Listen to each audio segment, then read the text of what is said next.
Olá, tudo bem? Então, depois de um mês fora do Brasil, graças a 247 que me mandou para Nova York para dar uma palestra no Left Forum, e depois eu peguei umas férias para visitar a família no interior de Nova York, eu estou de volta no Brasil. Eu vou dizer uma coisa, é bom estar de volta no Brasil. Eu gosto dos Estados Unidos, mas tem muitas coisas que me incomodam lá. Realmente é o berço de capitalismo, e apesar do fato que eu tenho muitos parentes e amigos que eu amo lá nos Estados Unidos, eu prefiro morar no meu Brasil. Então, deixa eu falar um pouco sobre o programa de hoje. Hoje eu vou mostrar 2 entrevistas que foram gravadas pela emissora estadunidense The Real News. A primeira reportagem é sobre as manifestações gigantescas que aconteceu semana passada em Puerto Rico por causa dos vazamentos de mensagens no Telegram. Parece parecido com o Brasil, só que nesse caso o governador do Porto Rico era um neoliberal que estava vendendo o país depois do furacão Mier. O que me acho estranho dessas manifestações e a queda do governador, apesar do fato que ele ser conservador, é o fato que a mídia toda anglo ficou fazendo uma oba-oba sobre as manifestações na mesma forma que fez em 2013. Que a gente vai descobrir nessa entrevista é que realmente tem um risco gigante de manipulação dessas manifestações e manifestantes, como aconteceu em 2013. Pois tem um lado do povo porto-ricano, o lado da classe operária, que está querendo usar essa manifestação, a vitória, a queda do governador e seu vice, para diminuir o controle imperialista estadunidense sobre a ilha. Porém, os jornais que dizem que são liberais nos Estados Unidos, como o New York Times e o Washington Post, estão arguindo para usar essa corrupção, entre aspas, para usar essa corrupção, esse movimento anticorrupção, para retirar poder de autodeterminação e soberanidade, o pouco que resta naquela ilha, dos mãos do povo, e aumenta o controle para o Conselho do Governo Federal estadunidense sobre a ilha, diminuindo o poder do voto. No segundo reportagem, um ex-ministro de Rafael Correa do Equador fala para o Real News sobre um novo empréstimo que o FMI está fazendo para o Equador, desnecessário, basicamente para ser usado como desculpa para desmontar todos os ganhos que foram feitos durante o governo do Correa. Esse Lenin Moreno é um amigo de onça, é um cavalo Troia de falsa esquerda que toma posse depois do Correa e está desmontando tudo. E serve como um aviso para a gente também para tomar cuidado, que a gente não confia nas pessoas erradas aqui no Brasil também. Então, eu espero que vocês gostem. Esse programa é muito bom estar de volta no Brasil e um abraço para todos e todas de vocês. Despite having a mandate from the people who elected me democratically, today I feel that continuing in this position presents insurmountable difficulties. I announce to you today that I'll be resigning as governor, effective Friday, 2nd of August. Welcome to the Real News Network. I'm Greg Wilpert in Baltimore. What you just saw was Puerto Rico's Governor Ricardo Rosado announcing his resignation following almost 2 weeks of massive protests that mobilized hundreds of thousands of Puerto Ricans. Rosado had made the announcement shortly before midnight on Wednesday. The movement against him had gathered momentum after the Puerto Rican Center for Investigative Journalism published a series of text messages that Rosado exchanged with his inner circle, in which they made disparaging, homophobic, and sexist comments against fellow Puerto Ricans. But those messages were only the latest scandal involving the governor. Corruption allegations and mismanagement had already been plaguing his tenure for weeks before that. Here's what some of the protesters had to say after Rosado made his resignation announcement. It's a bit late, but he finally did it. We're celebrating. We're super happy. The people can do it when they unite. After my son's birth, this is the happiest moment of my life. This is incredible. I've been waiting for this moment since I'm a little kid with my father. This is a victory for the poor, for the Maria victims. This is a victory for everyone that has been let down by the government. Roselló, goodbye. We are people of dignity, and our government took it away from us until tonight. Joining me now to discuss the current situation in Puerto Rico is Jose Carabello Cueto. He is an economist and associate professor of statistics and finance at the University of Puerto Rico in Cayey. Thanks, Jose, for joining us today. Thanks for the invitation. So let's start with your impressions of what the protesters had achieved, Rosello's resignation. How significant is this, and what does it mean for Puerto Rico now? Well, I think it's a landmark that for the first time in our history, and perhaps for the first time in many parts of the world, especially in Latin America, a pacific protest removed an elected governor out of power. So I think that's a great achievement. I think that's a landmark, actually, in our history. And I think that it's going to bring some stability because he was a distraction. He was bringing instability to our institutions, and we need secure institutions in order to perform the economic policies that we need. So I think that was a good achievement last night, and I look forward to the next steps that we need in order to reach a stability. Now, Puerto Rico's Secretary of Justice, Wanda Vázquez, is assumed to take over for Rosello once he's gone on August 2nd. Now, will her taking over change anything, and will there be early elections for governor, or will she remain for the rest of Rosello's term, which actually doesn't end until January 2021? Well, that's the second step that we have to make sure we make it well. The Constitution of Puerto Rico says that the person that should take the power in case of the government resignation is the Secretary of State, but he resigned 2 weeks ago. So the third person should be the Secretary of Justice. But just today we have another leak with another chat that involved that Secretary of Justice, and I'm not sure that that person is going to bring the stability that we need.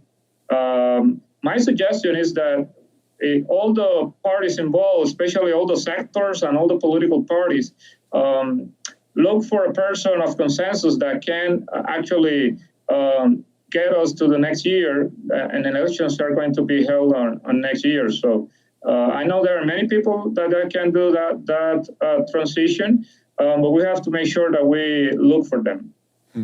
Now, one of the issues that Puerto Rico has been struggling with for a long time is its status as a U.S. territory, which really should be called a colony since it's part of the U.S. but has no power in the federal government. Now, do you think that this protest movement and the governor's resignation will advance the cause for democracy in Puerto Rico? How do you see that development playing out now after his resignation? Well, there are two sides of the coins right now. There is on the one side, the people of Puerto Rico are in the streets for the first time in a long time. They are demanding more democracy. They want to clean the house. They want zero corruption in the government, and they are demanding the board that was imposed by Congress 3 years ago to go as well with Rosselló. On the other side, there is the federal government, and they're watching everything that is happening in Puerto Rico, the federal government of the U.S., and they are somehow, some newspapers, such as the New York Times and the Washington Post, are also demanding to give more power to this fiscal control board so that they make sure that they take the control of everything in Puerto Rico, especially all the political institutions, to make sure that the policies that they want to execute can take place. So I think those two sides of the coins are going to be struggling in the next week, and I hope that this side of the coin, that is the people of Puerto Rico and their demands, are the ones that are finally accomplished. Now, related, of course, to the political situation, and you already touched on it, and perhaps even more complicated, is the issue of Puerto Rico's economy. Now, how do you see Puerto Rico's economic future? Following the Promesa Act of 2016 and a near default on its debt, it now has this financial oversight management board that you mentioned, which is not controlled really by Puerto Ricans, but by the U.S. government. What does this mean for Puerto Rico? And is there any chance that people will now, after this victory of forcing the governor's resignation, that they will mobilize against this state of affairs now that they've achieved this resignation? Yes, I think these protests are going to affect the plan of adjustment that the board was planned to present to the court in these days. The plan of adjustment of the central government, it has the agreement of all the debts that the central government had. And both Rosado and the Fiscal Control Board have certain agreements on how to present that plan of adjustment to the judge. So right now, those plans we'll have to wait a little longer until this new government is in office, and we have to see what are their orientation. So I hope that at the end, the people of Puerto Rico win with this, and that we can look for better debt agreements than the one that the previous government reached with the creditors, especially with bondholders. Tell us a little bit more about the adjustment plan that you mentioned. I mean, what would it mean if it were implemented? And, this is something we've covered before with Mark Weisbrot, for example, of the Center for Economic and Policy Research. But I just want to get your take on what this adjustment plan would mean if it were to be implemented for Puerto Rico. Well, the one that the board was thinking to implement, along with the Rosado administration, it includes pension cuts. It includes some, I think, too generous agreement with bondholders, and they don't actually want to look at the debt that was illegal vis-a-vis the legal part of the debt. They, of course, they made some statements in the press that there are some debts that are going to be legal, but they at the same time they are negotiating with those bondholders. So I think we have to make sure that we don't negotiate any illegal debt. And the second thing that we need to make sure is that we find sustainable payments, so that in 3 or 4 years we are not in another round of restructuring. And I'm not sure that giving generous agreement with bondholders are going to prevent that. And what about the possibility of a debt forgiveness? I mean, that has been mentioned by some people, but obviously the federal government is not willing to support that. But don't you think that that might be a route that the movement that has, so to speak, developed now could be pushing for? We have to see how that movement develops. I have seen in other countries, such as Haiti, after the earthquake, a large part of the debt was forgiven. But in the case of Puerto Rico, after the Hurricane Maria, what the board did was to double the payments in the fiscal plan, the debt payments. So if we compare, as I did, the fiscal plan before Maria with the fiscal plan after Maria, what the board did was to double the payments, because they're saying, well, the government of Puerto Rico is going to have more money now because we're going to observe a relatively large reconstruction, and that is going to increase government revenues. So let's use those new government revenues to pay more debt. And for me, that's ridiculous, because after a disaster, you cannot pay more debt than the one that you planned before the disaster. So I hope that the new governor that is going to be in power in the next month make a new fiscal plan and negotiate new terms with the board, and they actually stick to the debt payments that they say that were sustainable before Maria. If not, they're going to use Hurricane Maria as an excuse to bail out bondholders. Okay.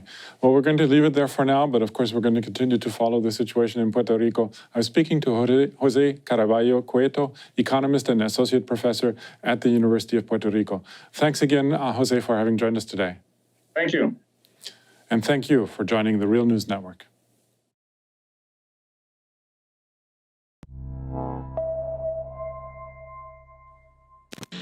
It's the Real News Network, and I'm Greg Wilpert in Baltimore. Protests against the economic policies of Ecuador's President Lenin Moreno have been going on all week in major cities throughout the country of Ecuador. A broad coalition of social organizations, including labor, indigenous, and campesino groups, are declaring their opposition to a package of austerity measures that the Moreno government is imposing on Ecuador since the beginning of this year. These measures include tens of thousands of public sector layoffs, health and education budget cutbacks, and the elimination of gasoline and electricity subsidies. In the works is also a labor market reform, which would increase the work week, among other things. President Lenin Moreno began to implement many of these measures since the beginning of this year, and they are part of a loan agreement that he struck with the International Monetary Fund last March for $4.2 billion. President Moreno originally ran as the hand-picked successor to President Rafael Correa, who was part of Latin America's so-called pink tide of the 2000s. Correa had associated himself closely with other left or center-left governments in the region, such as Venezuela's Hugo Chavez and Brazil's Lula da Silva. Moreno, though, shortly after his election in mid-2017, made a sharp break from Correa, accusing him of corruption and implementing a policy shift towards the right. He also withdrew Julian Assange's asylum from the Ecuadorian embassy in London. Joining me now to discuss the IMF loan and its likely consequences for Ecuador is Andrés Arauz. He is a former director of the Central Bank of Ecuador and is currently a doctoral fellow in financial economics at the National Autonomous University of Mexico in Mexico City. Also, he recently co-authored a report together with Mark Weisbrod titled Headwinds of Growth, the IMF Program in Ecuador, published this week by the Center for Economic and Policy Research. Thanks for joining us today, Andrés.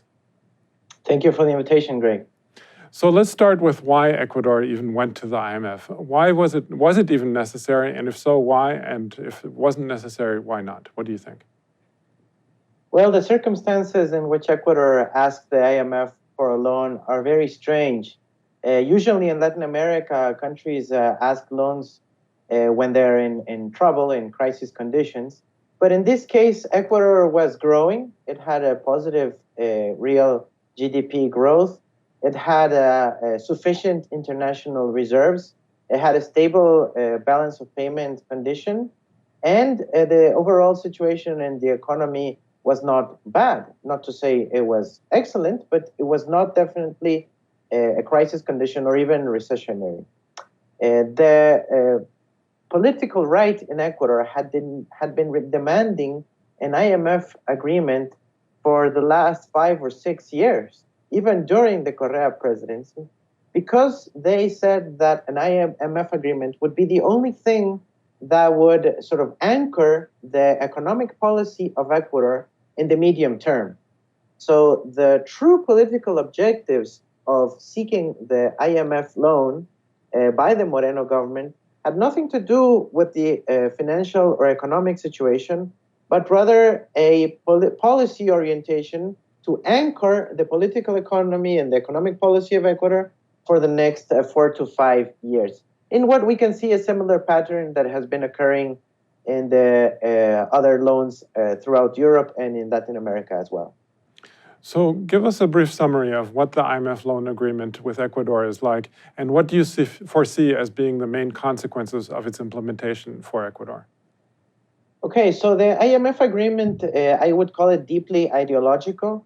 It has very specific obsessions, even I would dare to call it, with restoring central bank independence. We must recall that Ecuador's 2008 constitution resolved to take away the independence of the central bank and to make it part of the government economic team, the economic ministries. So the IMF is clearly focused on restoring the autonomy and the independence to the Central Bank of Ecuador in order to give more leeway and more privileges to financial capital, so to the bankers, basically.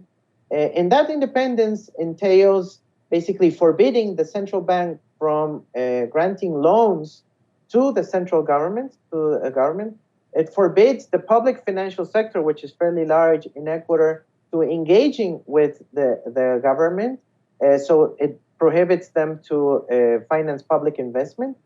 And it also says that it must guarantee the private banks' deposits at the central bank with public resources.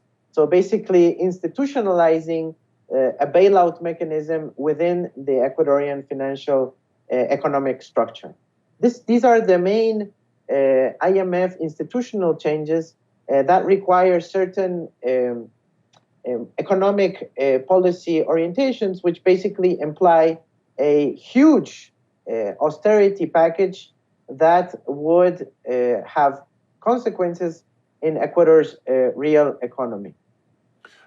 Give us some more detail on what kinds of consequences are we talking about? I know your report talks about and disagrees with the IMF's projections in terms of economic growth, for example. Tell us about that and what other consequences do you see?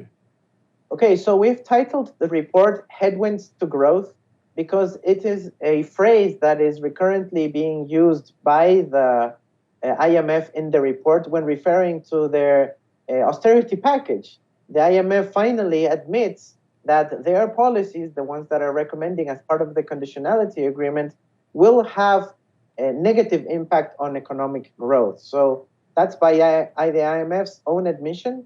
We review those projections and we say that even with those admissions, the IMF is overly optimistic because they have some accounting mistakes in the projections. So basically, this will imply a growth in the unemployment rate for the next 3 years. So 2019, 2020, and 2021, unemployment rate is projected to increase. Also, poverty is projected to increase. Likewise, we have a massive 5% of GDP adjustment in terms of the fiscal austerity package, which implies basically that the Ecuadorian economy will have shrunk by that amount, specifically geared towards most of the population. So basically cutbacks in fuel subsidies, which means raising gas prices, raising electricity prices, privatization of public assets, including the national state-owned telecommunications company, the national state-owned largest bank that we have in Ecuador, also a privatization of the electric companies and several hydropower power plants that were built in the last 6 years during the Correa presidency are also part of the package. And of course, raising the value-added tax from 12 to 16%, that will have an overall impact in the national economy, and that will restrict and reduce household consumption throughout. It really sounds like an all-out, typical neoliberal economic program. Now, what alternative economic policies do you think that Ecuador could have or should have implemented that would actually restore or create equitable economic growth in the country? Well, one of the things that surprises me most from the IMF report is a graph in the section called Debt Sustainability Analysis, where they show that had there not been an austerity package since last year that was implemented by the Moreno government, Ecuador's economy would have grown between 5 to 8% annually, so per year. The IMF admits that if they hadn't applied this austerity package, this neoliberal package, the economy would have grown because that was the pace at which it was growing with windfall oil from oil prices.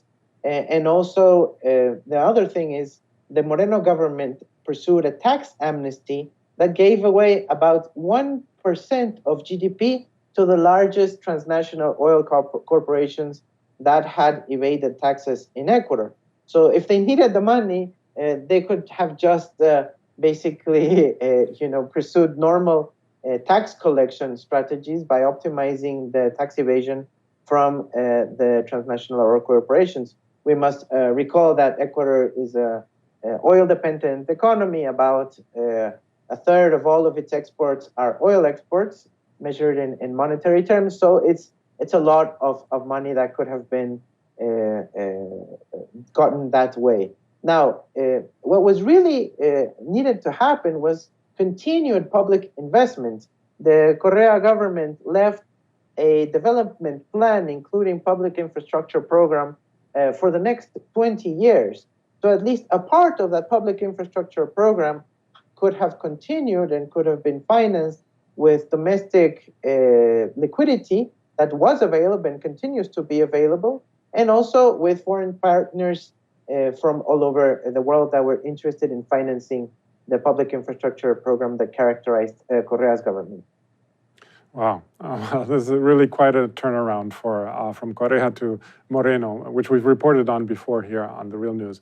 But we're going to leave it there for now. I'm speaking to Andres Arauz, co-author of the CIPA report, Headwinds to Growth, the IMF program in Ecuador.